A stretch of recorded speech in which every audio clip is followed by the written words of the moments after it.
السلام علیکم ورحمۃ اللہ وبرکاتہ۔ اعوذ باللہ من الشیطان الرجیم، بسم اللہ الرحمن الرحیم۔ الحمدللہ نحمدہ ونستعینہ ونستغفرہ ونعوذ باللہ من شرور انفسنا ومن سیئات اعمالنا، من یہدہ اللہ فلا مضل لہ ومن یضللہ فلا ہادی لہ، ونشهد أن لا إله إلا الله وأشهد أن سيدنا وشفيعنا وحبيبنا ونبينا وطبيبنا مولانا محمدا عبده ورسوله، أما بعد، أعوذ بالله من الشيطان الرجيم، بسم الله الرحمن الرحيم۔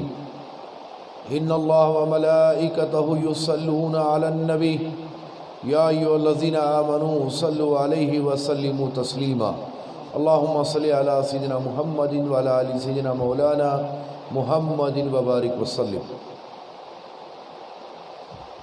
حضرات اکرام، ہفتہ واری درس میں حاضر خدمت ہے۔ ہر ہفتہ کسی نہ کسی عنوان پر گفتگو کی جاتی ہے تاکہ ہمارے اپنے عقائد اور اعمال میں مضبوطی پیدا ہو، اور جو ہم عمل کر رہے ہیں اس کی بارگاہ خداوندی میں مقبولیت حاصل ہو، یہ ہماری اپنی کوشش ہوتی ہے۔ ایک بندہ جو مسلمان ہوتا ہے، جس کے دل میں ایمان کی روشنی ہوتی ہے، اس کی کوشش یہی ہوتی ہے کہ وہ اللہ اور اس کے رسول صلی اللہ علیہ وسلم کو راضی کرے، تاکہ کل کے دن جب روز محشر ہم کو پروردگار عالم اور رسول مکرم صلی اللہ علیہ وسلم کے سامنے پیش کیا جائے گا تو پھر ہمارے اعمال ایسے رہیں جس سے ہم پر پروردگار عالم کا رحم ہو، آقا دو جہاں صلی اللہ علیہ وسلم کی عنایت ہو۔ ایک مومن بندہ اسی مقصد کے تحت اپنی زندگی گزارتا ہے، نمازیں پڑھتا ہے، روزے رکھتا ہے، حج کرتا ہے، زکوٰۃ ادا کرتا ہے۔ بہرحال ہر وہ نیک کام اسی نیت، اسی خواہش میں کرتا ہے کہ روز محشر رسول مکرم صلی اللہ علیہ وسلم کی ہم کو شفاعت نصیب ہو، اور پروردگار عالم اپنے کرم سے، اپنے فضل سے ہماری بخشش فرما دے اور ہمیں جنت عطا فرما دے۔ اب یہاں پر بہت سارے معاملات، مسائل ایسے ہو جاتے ہیں کہ جس کو ہم صحیح سمجھ کر کرتے ہیں، لیکن کہیں نہ کہیں اس میں کچھ گڑبڑ ہو جاتی ہے۔ اور کچھ لوگ ایسے ہوتے ہیں کہ ہم نیک اعمال، اچھے کام کرنے کی طرف جاتے ہیں، لیکن ہم کو اس راستے سے بھٹکانے کی اور ہٹانے کی کوشش بھی کی جاتی ہے۔ دور حاضر ایسے ہی کچھ حالات میں ملوث ہے کہ ہم کو کسی نہ کسی طریقے سے بھٹکانے کی اور ہمارے جو عقائد ہے اس کو بگاڑنے کی کوشش کی جا رہی ہے۔ اگر کوئی بندہ اولیاء اللہ کے دربار میں جاتا ہے، وہاں پر فاتحہ خوانی کرتا ہے، وہاں پر اللہ کے محبوب کے وسیلے اور واسطے سے پروردگار عالم کی بارگاہ میں اپنے معروضات کو عرض کرتا ہے، تو اس پر بھی ہمیں روکنے کی کوشش کی جاتی ہے کہ بھائی یہ شرک ہے، یہ بدعت ہے، آپ ایسے نہ کریں۔ تو جو کم معلومات رکھتا ہے، جس کا عقیدہ کچا ہوتا ہے، اس کے ذہن میں ایک فساد، ایک فتنہ پیدا ہو جاتا ہے کہ بھائی یہ جو جناب بول رہے ہیں، کیا اس میں صداقت ہے یا نہیں؟ تو میں آپ کو اس مقام پر حضرت موسیٰ علیہ السلام کا وہ واقعہ جس کا ذکر قرآن میں بھی کیا گیا۔ حضرت موسیٰ علیہ السلام پروردگار عالم سے حضرت خضر سے ملنے کی خواہش ظاہر کی، اور بہت سارے علماء فقہا یہ بات کہتے ہیں کہ حضرت خضر علیہ السلام نبی نہیں تھے، وہ ولی تھے۔ بہت سارے لوگوں کے بات میں یہ ذہن میں یہ بات ہوتی ہے کہ حضرت خضر علیہ السلام اللہ کے نبی ہے، لیکن یہ بات نہیں ہے۔ حضرت خضر علیہ السلام اللہ کے ولی ہے، اور خواہش کون کر رہا ہے ملنے کے لیے؟ اللہ کا نبی، معتبر نبی رسول حضرت موسیٰ علیہ السلام نے جب یہ خواہش ظاہر کی کہ میں حضرت خضر سے ملنا چاہتا ہوں، اور پھر حضرت خضر کی تلاش میں حضرت موسیٰ علیہ السلام نکل پڑے۔ زاد سفر جس طریقے سے ٹفن توشہ جو ہوتا ہے اس کو تیار کیا، اپنے خلیفے کو ساتھ لیے اور نکل پڑے۔ لکھا جاتا ہے، مفسرین نے لکھا ہے کہ حضرت موسیٰ جب اپنا سفر شروع کر رہے تھے تو اس وقت ایک مچھی کو جو ہے بھن کے تیار کر کر اس کا اپنے ہی غذا کا انتظام کر کر نکلے،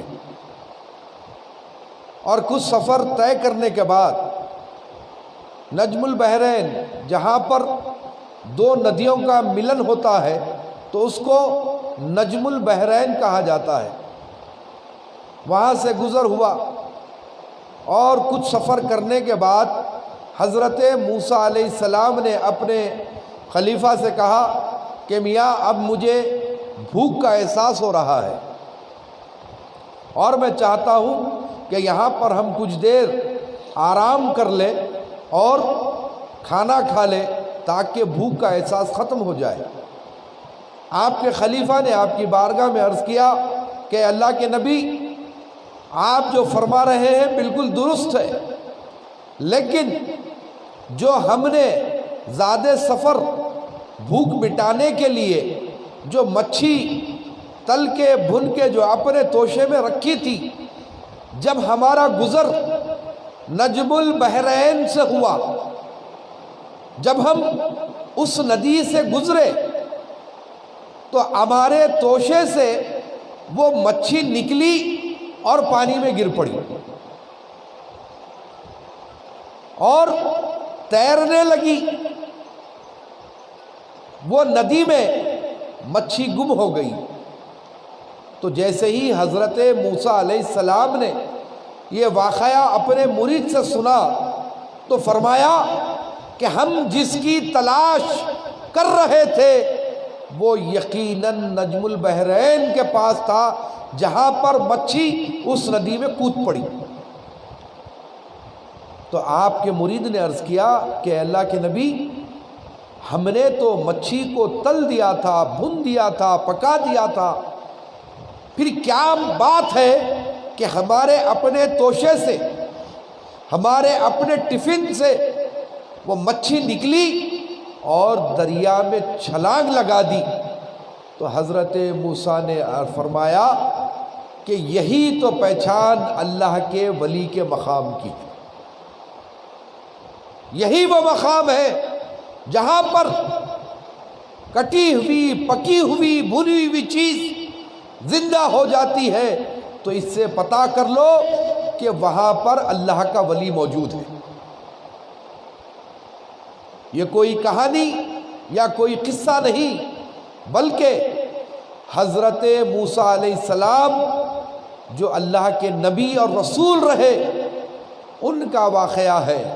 حضرت موسیٰ فرماتے ہیں کہ نجم البحرین کے پاس جب ہم پہنچے اور ہم نے جس کی تلاش میں نکلا تھا، وہاں پر اس مچھی کا زندہ ہو جانا اس بات کی دلیل ہے کہ وہاں پر اللہ کا ولی موجود ہے۔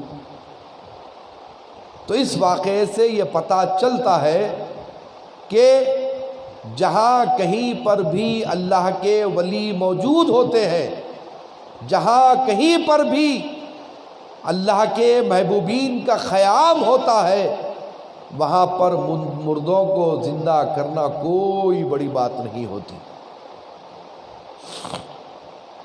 آگے کے واقعے میں مفسرین لکھتے ہیں کہ وہاں پر حضرت خضر وضو کرتے تھے اس ندی میں،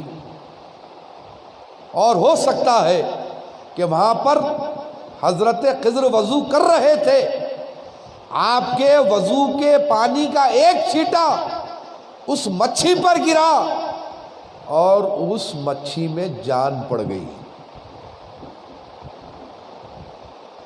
یہ اللہ کے محبوبین کا مرکز ہے، یہ اللہ کے محبوبین کے کمالات ہے، یہ اللہ کے محبوبین کے کرامات ہیں۔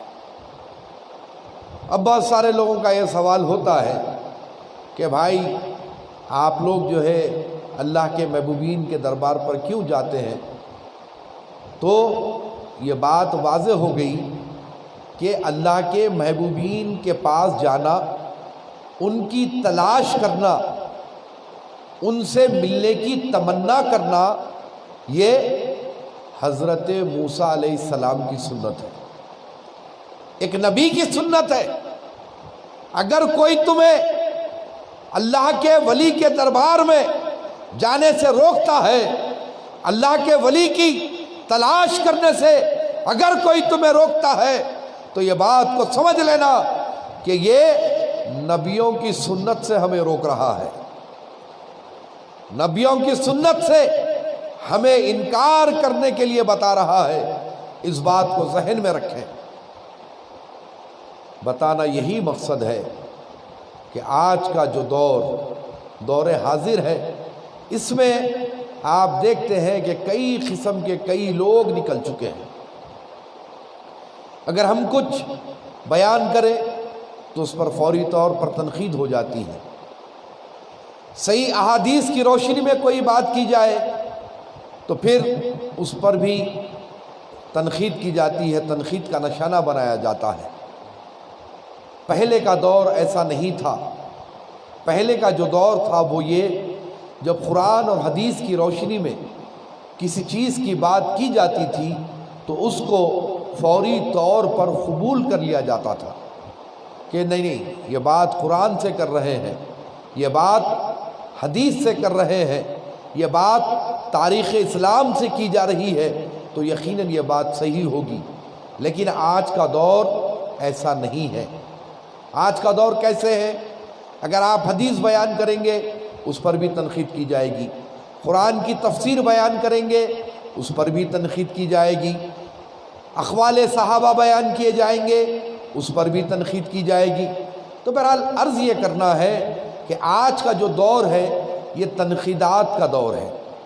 آج کا جو دور ہے تنقید برائے تنقید ہے، تنقید برائے تعمیر نہیں ہے۔ تنقید کے لیے تنقید کی جا رہی ہے، سدھار کے لیے تنقید نہیں کی جا رہی ہے۔ تو ایسے دور میں ہم کو بہت ہی سوجھ بوجھ کے ساتھ، عقل مندی کے ساتھ، ہوشیاری کے ساتھ اپنے عقیدے کو محفوظ کرتے ہوئے، اپنے آپ کو بچاتے ہوئے اپنی زندگی گزارنا ہے، اپنی زندگی بسر کرنی ہے۔ اسی لیے یہ بات کہہ رہا ہوں کہ معمولی سی غلطی بھی ہمارے لیے ایمان پر بات آ جاتی ہے۔ ہم اگر کسی جاہل، کسی بدماش کی اگر ہم باتوں میں آ جائیں گے تو یقین جانیے کس وقت ہمارا ایمان چلا جائے گا ہمیں پتہ بھی نہیں چلے گا۔ لیکن ہم سجدے کرتے رہیں گے، رکوع کرتے رہیں گے، جبکہ آپ کے دل سے نور ایمان کبھی کا چلا جائے گا۔ میں نے آپ سے ابھی کہا کہ اولیاء اللہ کے درباروں میں جانا ہے، حاضری دینا ہے، ان کے واسطے اور وسیلے سے پروردگار عالم کی بارگاہ میں معروضات کو پیش کرنا ہے۔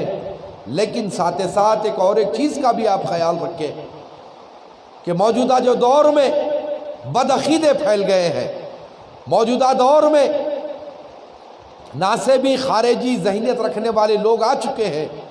موجودہ دور میں کچھ ایمان فروش لوگ بھی آ چکے ہیں، جیسا کہ سفلی عامل، بھانمتی، یہ جتنے شیطانی عملیات ہیں، یہ لوگ اپنے آپ کو مرشد ظاہر کرتے ہوئے، اپنے آپ کو روحانی عامل ظاہر کرتے ہوئے، روحانی علاجوں کا بہانہ کرتے ہوئے آپ کو ایمان کی روشنی سے دور کر رہے ہیں۔ ایک بات یاد رکھیں، اگر کوئی عمل شریعت سے ٹکراتا ہے تو اس عمل کو آپ کبھی قبول نہ کریں۔ یہ نیمبو، یہ کلیجی، یہ جھٹکا، یہ بلی، یہ ساری چیزیں خلاف شرع ہے۔ اگر کوئی آپ عامل کے پاس اپنے مسائل کو لے کر جاتے ہیں اور اگر وہ یہ کہتا ہے کہ آپ بلی دو یا بکرا دفن کر دو، نیمبو کاٹو، تو سمجھ لینا کہ یہ بالکل ہی غیر شرعی عمل کر رہا ہے۔ ایسے لوگوں سے بھی ہم کو ہوشیار رہنے کی ضرورت ہے۔ ہم نے حضرت قبلہ کی زبان مبارک سے اکثر وعظوں میں سنا ہے کہ ایک شخص تھا جس کو عملیات سیکھنے کا بہت شوق تھا، اور اس کے گاؤں میں ایک عمل کرنے والا، غلیظ عمل کرنے والا تھا۔ اس کے پاس گیا، جا کر بولا کہ جو ہے مجھے بھی عمل سیکھنا ہے۔ تو اس نے کہا ٹھیک ہے میں سکھا دوں گا، کوئی بڑی بات نہیں ہے، لیکن ایک شرط ہے۔ تو بولے کیا؟ بولے تمہارے گاؤں میں ایسی کوئی بولی تالاب تلاش کرو جہاں سے مسلمان وضو اور غسل کا پانی لیتے ہیں۔ اس نے کہا کہ ہے، ہمارے گھر کے قریب میں۔ تو کہا کہ جاؤ 3 دن اس بولی کی مٹھ پر کھڑے رہ کر پیشاب کرنا، جب تیسرا دن گزر جائے تو پھر تو میرے پاس آ جانا۔ اب عملیات سیکھنے کا شوق تھا، چلا گیا، بولی پہ کھڑے رہا، پہلے دن پیشاب کیا، دوسرے دن پیشاب کیا، تیسرے دن جب وہی عمل وہ جا کر کرا تو اس کے جسم میں ایک قسم کا جاڑا شروع ہوا اور اس کے دل سے ایک سفید گھوڑے کے ویسی چیز نکل کر چلی گئی اور اس کی وہاں پر طبیعت خراب ہونا شروع ہو گئی۔ سنبھلتے سدھرتے گھر چلا گیا۔ جب طبیعت سنبھلی 1-2 دن کے بعد تو پھر وہ بدماش سفلی عامل کے پاس وہ گیا، جا کر بولا کہ آپ نے جیسا کہا تھا میں نے کیا، پہلے دن کیا، دوسرے دن کیا، لیکن جب میں تیسرے دن کیا تو میرے جسم میں ایک قسم کا جاڑا پیدا ہو گیا اور میرے دل کی طرف سے ایک نور ایک گھوڑے کی طرح میرے پاس سے نکل کر چلا گیا اور اس کے بعد میری طبیعت خراب ہو گئی۔ جیسے ہی یہ عامل سنا بہت خوش ہو گیا، کہنے لگا کہ ہاں اب فکر مت کرو، اب تم کو میں عملیات سکھا سکتا ہوں۔ تو وہ صاحب نے پوچھا کہ کیا وجہ تھی، کیا بات تھی جو میرے جسم سے کوئی چیز نکل کر باہر چلے گئی؟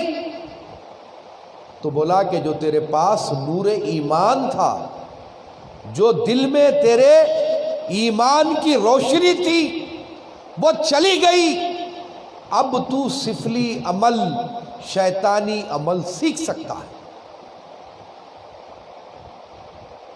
تو ذرا غور کرو کہ جتنے لوگ سفلی عملیات کرتے ہیں، جتنے لوگ غیر غلط عملیات کرتے ہیں، جتنے لوگ شیطانی عملیات کرتے ہیں، جتنے لوگ شیطان سے مدد طلب کرتے ہیں، جتنے لوگ گھروں کو توڑتے ہیں، بھائی بہن کو لڑا دیتے ہیں، میاں بیوی کو لڑا دیتے ہیں، باپ بیٹے کے رشتوں کو توڑ دیتے ہیں، ماں بیٹے میں دوریاں پیدا کر دیتے ہیں، تو یہ کام حق والا نہیں کر سکتا، یہ کام کوئی سچا پیر و مرشد نہیں کر سکتا، یہ کام صرف اور صرف سفلی عامل، شیطانی عملیات کرنے والا کر سکتا ہے، اور جو شیطانی عملیات کرتا ہے وہ صاحب ایمان نہیں ہوتا، وہ بے ایمان ہوتا ہے، وہ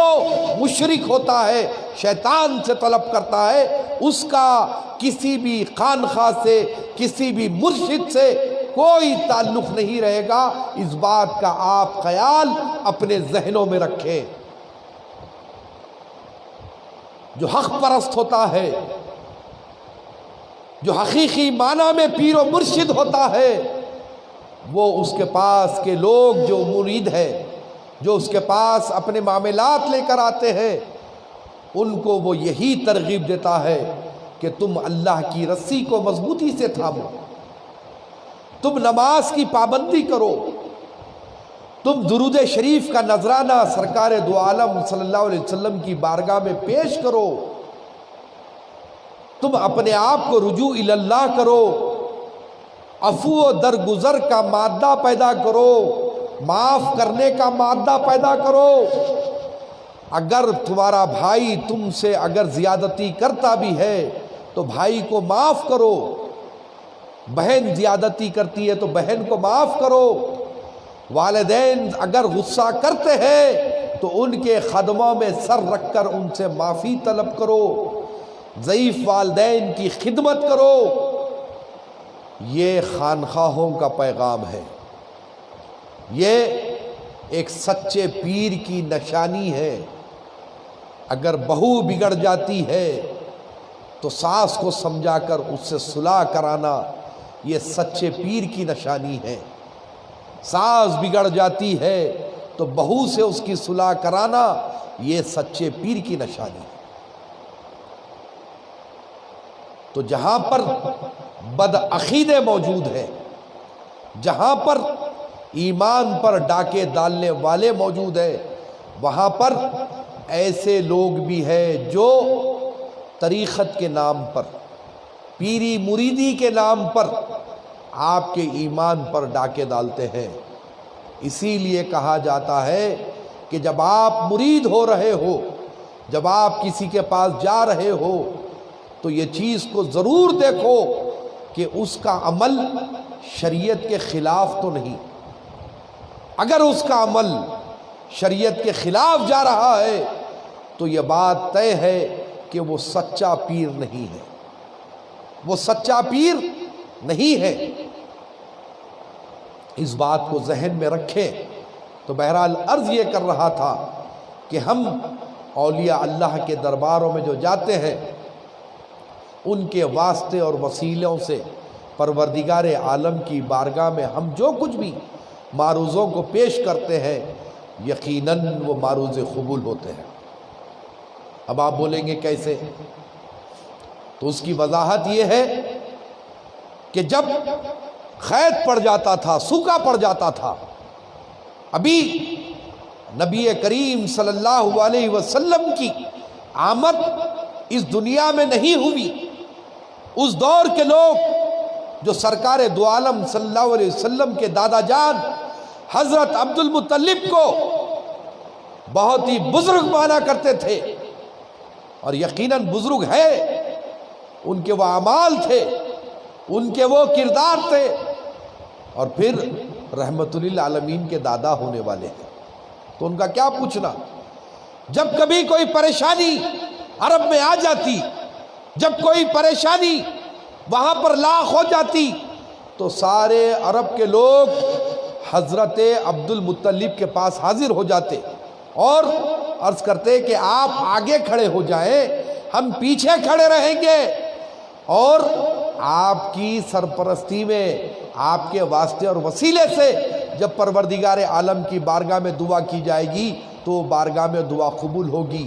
تو تاریخ لکھتی ہے کہ جب کبھی کوئی پریشانی آتی تو حضرت عبد المطلب کو آگے کھڑا کر دیا جاتا اور پھر دعا مانگی جاتی تو وہ یقیناً دعا قبول ہوتی تھی۔ اگر بارش نہ ہو رہی ہو تو بارش ہوتی تھی، جو کوئی بھی پریشانی، وبائی امراض اگر آتے تو حضرت عبد المطلب کو کھڑا کر کر جب دعا کی جاتی تو وہ پروردگار عالم وہ معروضوں کو قبول فرماتا تھا۔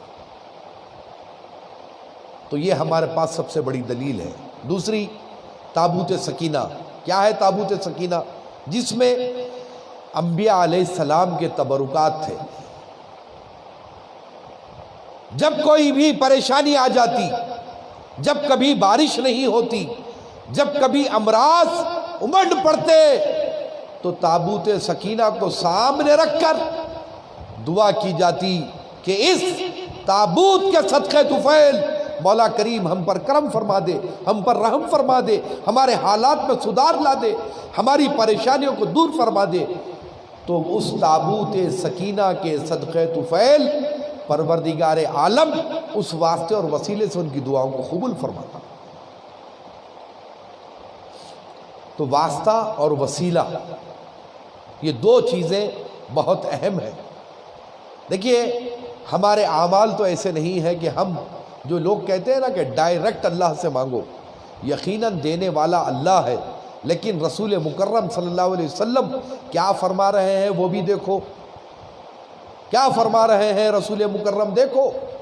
رسول مکرم فرما رہے ہیں یقیناً خزانہ اللہ کا ہے، لیکن پروردگار عالم نے مجھے عطا کرنے کے لیے فرما دیا ہے، اور یہ دونوں ہاتھوں سے میں بانٹتا ہوں۔ خزانہ تو اللہ کا ہے، بانٹنے والے رسول مکرم ہیں۔ یہ ڈائریکٹ کا جو مسئلہ ہے یہ بدعقیدوں کی بولی ہے، ہماری نہیں ہے۔ ہم تو ہر وقت، ہر لمحہ، ہر گھڑی آقا دو جہاں صلی اللہ علیہ وسلم اور ان کے محبوبین کے واسطے اور وسیلوں سے دعا مانگتے ہیں اور اب اپنی جھولیوں کو بھرتے ہیں۔ سیدنا عمر فاروق رضی اللہ تعالیٰ عنہ فرماتے ہیں کہ اگر کوئی بندہ جب دعا کرتا ہے تو مالک حقیقی پروردگار عالم کی مرضی کی بات ہے، وہ چاہے قبول کرے چاہے قبول نہ کرے، لیکن جب دعا کے ابتدا میں درود پڑھا جاتا ہے اور دعا کے اختتام میں جب درود پڑھا جاتا ہے تو ابھی بندے کی زبان سے دعا مکمل نہیں ہوتی، بندے کی زبان سے ابھی دعا مکمل نہیں ہوتی، پروردگار عالم کی بارگاہ میں مقبول ہو جاتی ہے۔ یہ درود پڑھنے کا نتیجہ ہے۔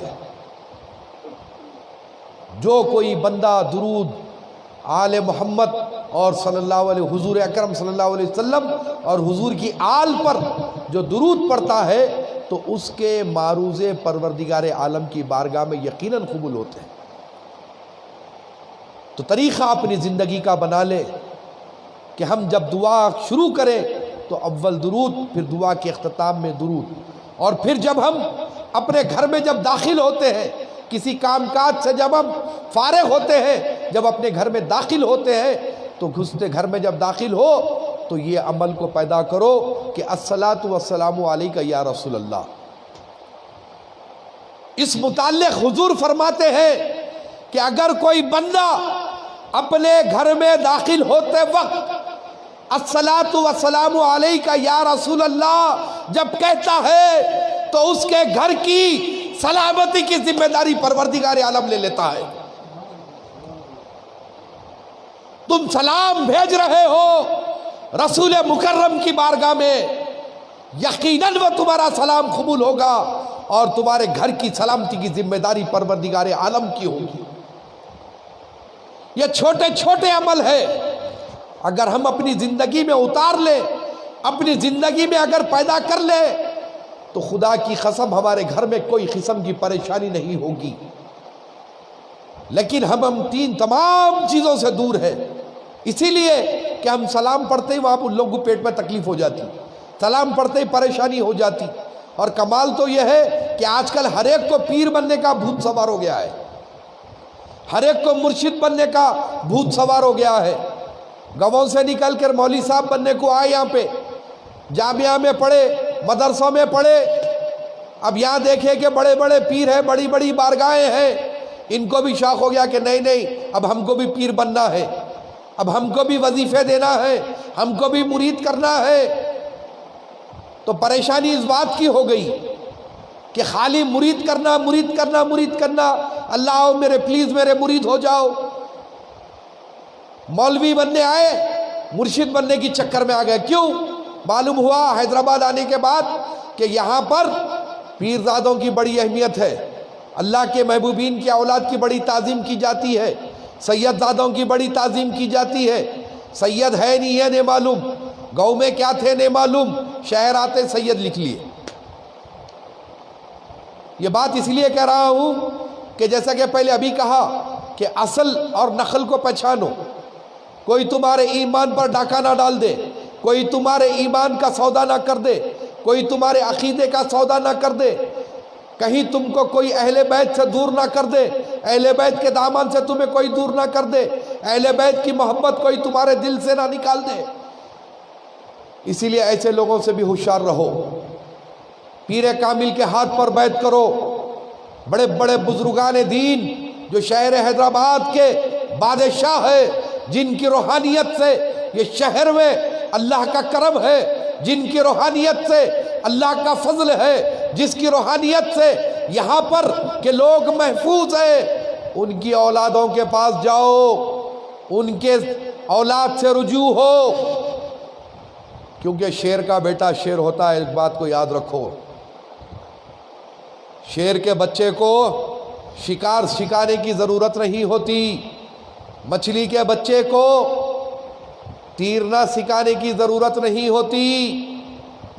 تو جو بزرگان دین کی اولاد ہے وہ یقیناً قابل تعظیم ہے، چاہے وہ خواجہ محبوب اللہ سرکار کی اولاد ہو، چاہے وہ موسیٰ قادری سرکار کی اولاد ہو، چاہے وہ یحییٰ پاشا سرکار کی اولاد ہو، چاہے وہ حضرت سید عمر صاحب قبلہ کی اولاد ہو، پیرانے پیر سرکار کی اولاد ہو، غریب نواز سرکار کی اولاد ہو، ان کو شکار سکھانے کی ضرورت نہیں ہے۔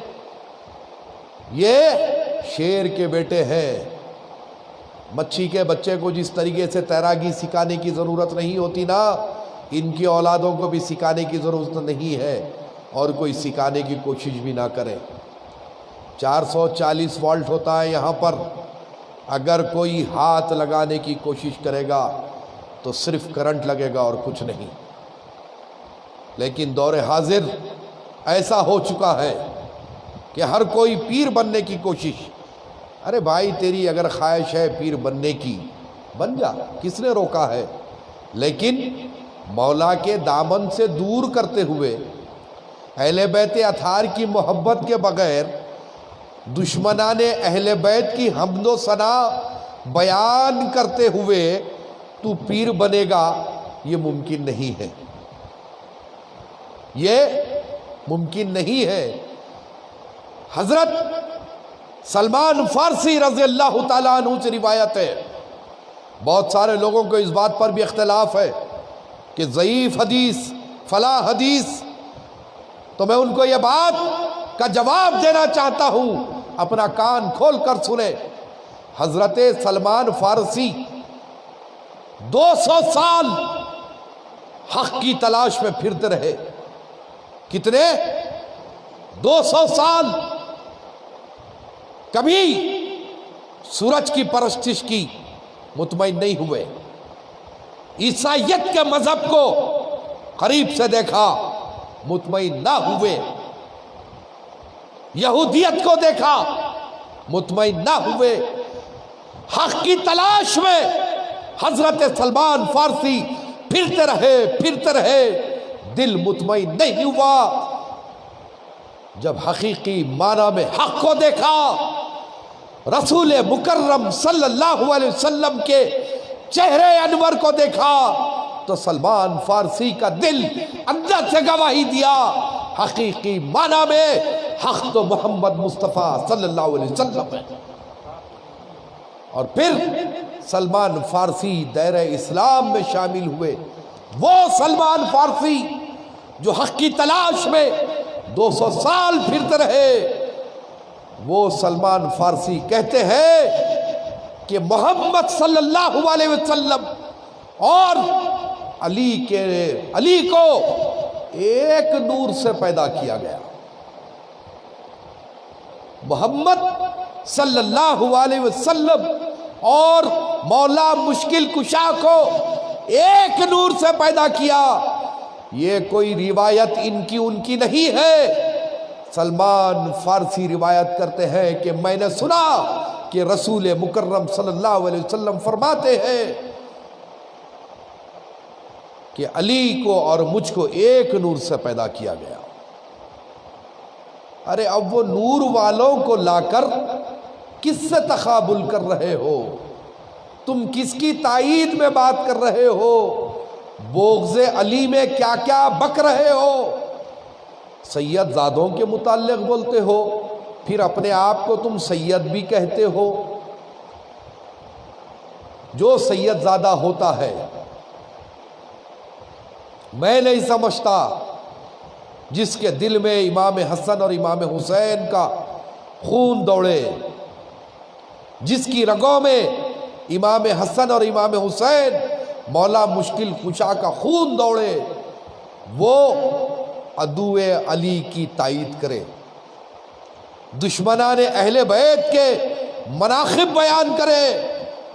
جس نے علی سے جنگ کی، جس نے اہل بیت اطہار کو قتل کیا، جس نے اہل بیت اطہار پر ظلم و زیادتی کی، جس نے امام حسن کی شہادت کی، جس نے امام حسن کے جنازے پر تیر برسائے، اس کے مناقب علی کی اولاد، حسن کی اولاد، حسین کی اولاد صبح قیامت تک بیان نہیں کر سکتی۔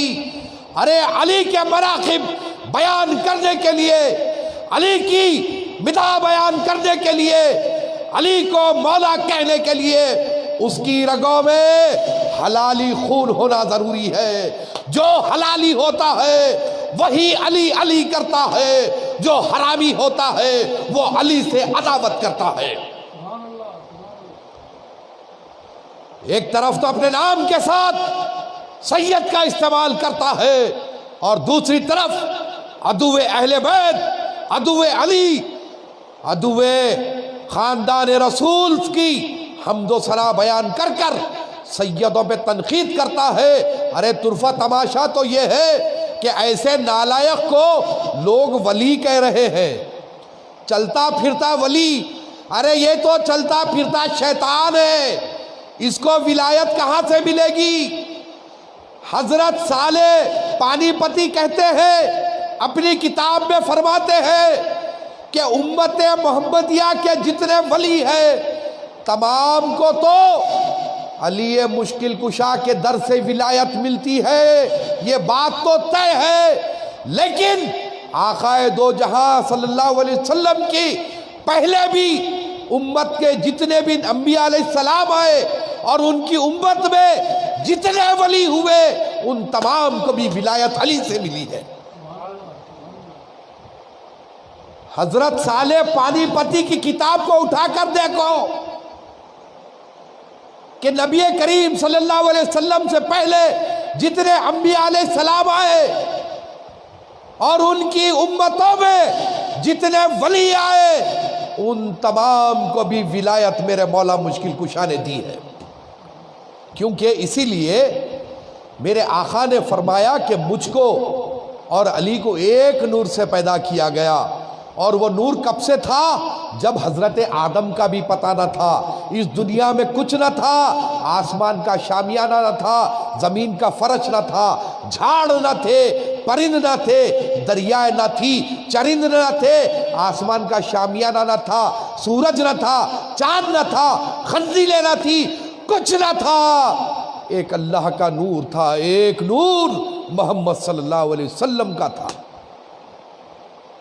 کچھ لوگوں بدعقیدوں نے پوچھا کہ کنتو نبیًا، میں نبی تھا۔ حضور نے فرمایا کہ جب کچھ نہ تھا میں نبی تھا، اس وقت بھی نبی تھا جب حضرت آدم آگ اور پانی کی منزلیں طے کر رہے تھے، تو پھر نبی کریم کیا کر رہے تھے؟ تو میں نے ان کو کہا کہ نبی کریم صلی اللہ علیہ وسلم جتنے انبیاء علیہ السلام 24,000 1,24,000 انبیاء علیہ السلام جو اس دنیا میں تشریف لائے، ان تمام کی تربیت فرما رہے تھے۔ دنیا میں جاؤ تو ایسے کرنا، دنیا میں جاؤ تو ویسے کرنا، اس انداز میں تبلیغ کرنا۔ تو میرے رسول مکرم صلی اللہ علیہ وسلم وہاں پر تھے تو انبیاء کی انبیاء کو تبلیغ فرمائی، انبیاء کو طریقہ سکھلایا، جب دنیا میں تشریف لائے تو امت کو طریقہ سکھلایا۔ اور پھر علی بھی تھے، علی کا نور بھی تھا، تو علی کیا کر رہے تھے؟ تو میں بولا کہ صبح سے پہلے روز اول سے لے کے صبح قیامت تک جتنے ولی آنے والے ہیں ان تمام کی تربیت علی کر رہے تھے، ان تمام کی تربیت علی کر رہے تھے۔ کیونکہ حضرت صالح پانی پتی اپنی کتاب میں لکھتے ہیں کہ امت محمدیہ کی ہی ولی نہیں بلکہ جتنے انبیاء علیہ السلام آقائے دو جہاں صلی اللہ علیہ وسلم سے پہلے تشریف لائے ان تمام کو بھی، ان کی امتوں میں جتنے ولی ہوئے ان تمام ولیوں کو بھی ولایت علی نے دی ہے۔ تو اب جو علی سے بغض رکھے گا، جو علی سے عداوت رکھے گا، علی کے دشمنوں سے محبت رکھے گا، کیا اس کو ولایت مل سکتی ہے؟ حدیث کی روشنی میں اگر دیکھ لو تو سیدھے سیدھے پتہ چل جائے گا کہ علی کو چاہنے والا مومن، علی سے بغض رکھنے والا منافق، تو کیا منافق ولی بن سکتا ہے؟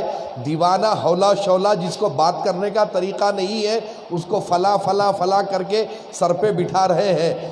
آج تک ہم اپنی زبان کو خاموش رکھا اس لیے کہ ہم کسی قسم کا کوئی فتنہ و فساد نہیں چاہتے، فتنہ و فساد نہیں چاہتے۔ جس نے النکاح من سنتی فمن رغب عن سنتی فلیس منی کے معنی نہیں مانا، جو آج تک کے نکاح نہیں کیا، سب کچھ رکھتے ہوئے آدھا ایمان مکمل نہیں کیا، جس نے نکاح کیا اس نے نصف ایمان مکمل کیا۔ بیوقوف اب تک شادی نہیں کر لیا، یہاں وہاں پھرتا ہے، لوگوں کو پکڑ کے شب بصری کی کوشش میں رہتا ہے، اس کو لوگ آج ولی کہہ رہے ہیں، دیوانہ ہے۔ ہم پھر ایک بار کہہ رہے ہیں کہ ہماری زبان، ہمارے الفاظ کا مقابلہ تم لوگ نہیں کر سکتے، نہ ہم تم کو جواب دینا چاہتے ہیں، لیکن جس دن ہم کو چھیڑو گے اور عدو علی کی بات کرو گے، دشمنان اہل بیت کی بات کرو گے، تو پھر ہم اپنی زبان کو نہیں روک پائیں گے۔ بہت ساری باتیں ہیں بولنے کے لیے، لیکن ہم احتیاط سے کلام کرتے ہیں، ہم نہیں بولنا چاہتے۔ کہیں نہ کہیں لا کر سیدنا صدیق اکبر رضی اللہ تعالیٰ عنہ کے معاملات میں چھیڑنے کی کوشش کی جا رہی ہے۔ میں نے آپ سے کہہ دیا کہ سیدنا ابوبکر صدیق رضی اللہ تعالیٰ عنہ، سیدنا عمر فاروق رضی اللہ تعالیٰ عنہ، سیدنا عثمان غنی رضی اللہ تعالیٰ عنہ کے بارے میں اگر کوئی شک و شبہات رکھتا ہے تو وہ ہم میں سے نہیں۔ یاد رکھیں ان کی تعظیم ہم پر لازم ہے، ان کے متعلق اگر کوئی غیر غلط جملہ استعمال کرتا ہے تو وہ ہم میں سے نہیں بلکہ مسلمان نہیں۔